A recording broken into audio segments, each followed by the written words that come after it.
We went yesterday, me and Nikki, and picked up these seats from the wrecking yard for Salty Pop's Mirage, and they're pretty gross, as you can tell, but I got this here that Mr. Snowman got me as an early Christmas present, and we are going to see if we can't get these seats cleaned. So let's see how this turns out.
Alright, so I got a pre-soaking.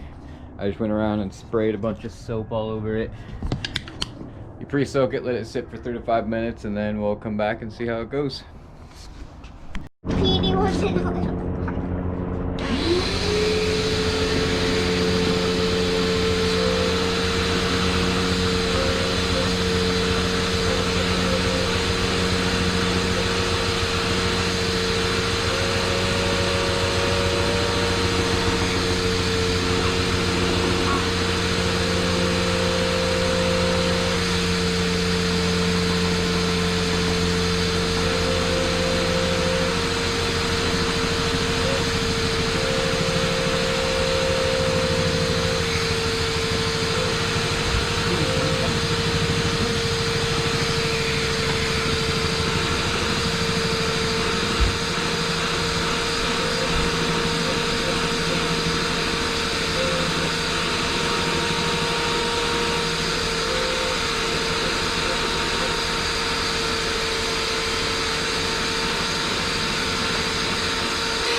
Getting a little bit out, yeah.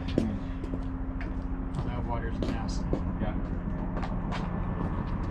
I don't know if I call it water. I feel like chocolate milk. Yeah. But I'll leave this here. We can use this on your seats after we do a bit more heavy scrubbing. Yeah, I just get a hot bucket, put water and some Dawn, and then just scrub it. Yeah. And then I may hook up the hose to the hot water. Okay, well, it didn't work out as great as I thought. As you can see, those stains were still there. I was working at them. And don't want to waste the soap and stuff. So I'm going to hit them with a pressure washer and then probably extract some of the water out without using the soap. And then Salty Pops is going to use a bucket with a brush and some Dawn dish soap and try and get some of those out of there. I am going to move the Talon around and just kind of park it under the covering over there, so that way I can work on the hatch tomorrow, hopefully. I got some what a lot of people refer to as the Home Depot lip. I got some of that, not to put on as a lip, but to put on the hatch. We tried to go to the junkyard and get a hatch for the Talon, but it was gone. So that was a waste. But I did get this easy lip stuff, or it's called a garage door bottom seal. I'm gonna put that around the lip of the Talon hatch tomorrow, and hopefully I can stop the leak into the hatch and into the floorboard until I can find the hatch.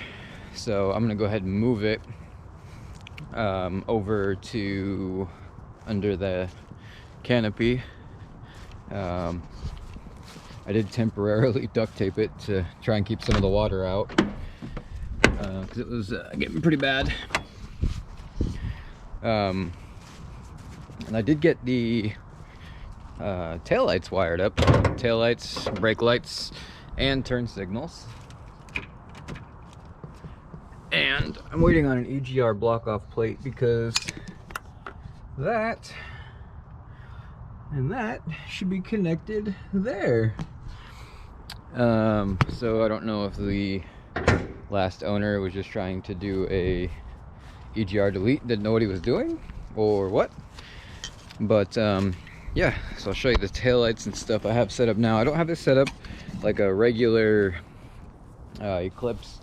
Where a regular Eclipse, this whole thing would be tail light, brake light, and turn signal. I've got just this portion here is tail light and brake light, and then I got the turn signal over here. I'm hoping to get the EDM tail lights, which have this as amber, and so it'll just light that up amber for a tail light or for blinker. Thought it would be kind of weird if that lit up for tail light and blinker if it was amber, so I've got it wired like that for now. But they're about 350 bucks a set, so for now I'm just gonna rock it like that. But I'll show you what I got and then we'll move it over there.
Everything was built into the taillights on the Talon where it's not on the Eclipse. So yeah, I'm gonna let her warm up for a minute. I'll pull her over and then we'll work on some other stuff.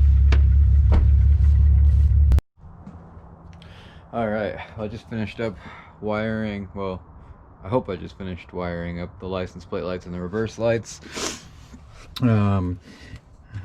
I ran the new plugs through here and then plugged it in under the license plate. For now, I've just got everything all crimped together. I do plan on going through and soldering everything later, but I wanted to temporarily get everything hooked up to see how it works. I've repinned that plug on both sides, and you can see I've got that wire connected for the turn signal. There's actually 3 bulbs, just 1, 2, 3 bulbs in the Eclipse taillight versus the Talon, which has 5. So you see it's got one for the reverse light. That was turn signal, which is this one, which I ran over to that light over there.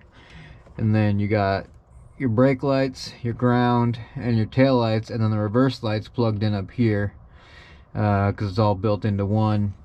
And then your license plate lights go out here. But I got the new, I pulled the plug out of an Eclipse in the junkyard, got it all wired up. So like I said, temporarily I've got it all crimped together. I do plan on going through with the soldering gun and making it look nice and you know, heat shrink and everything later.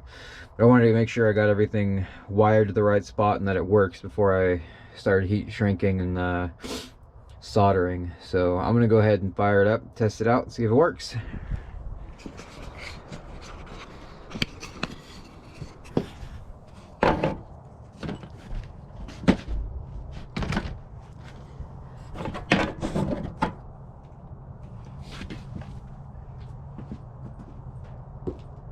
What's up? Huh?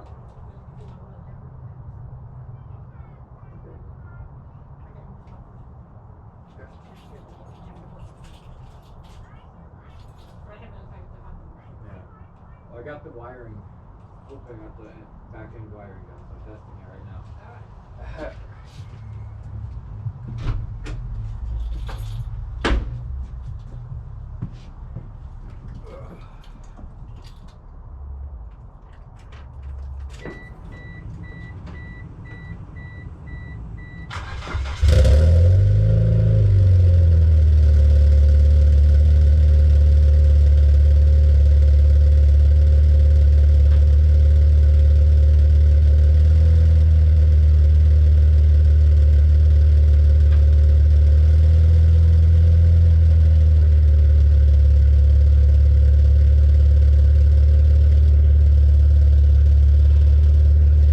Alright, well, it's a few days later. I'm back.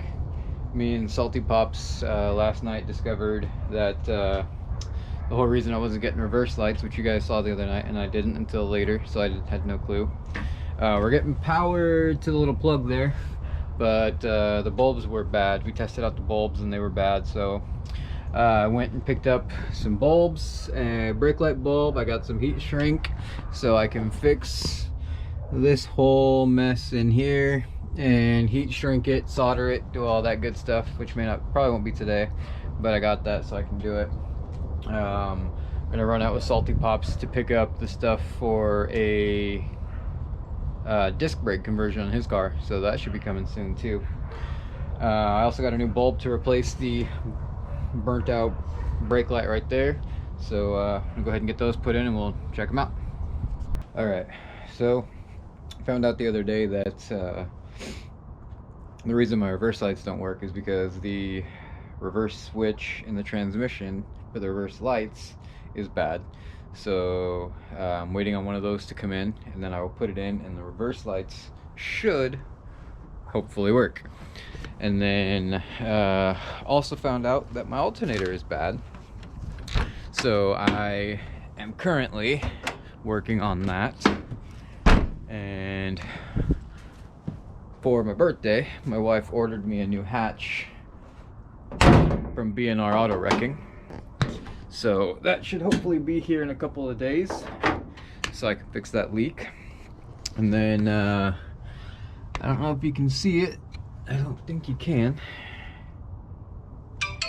but I got an EGR block off plate there and back there.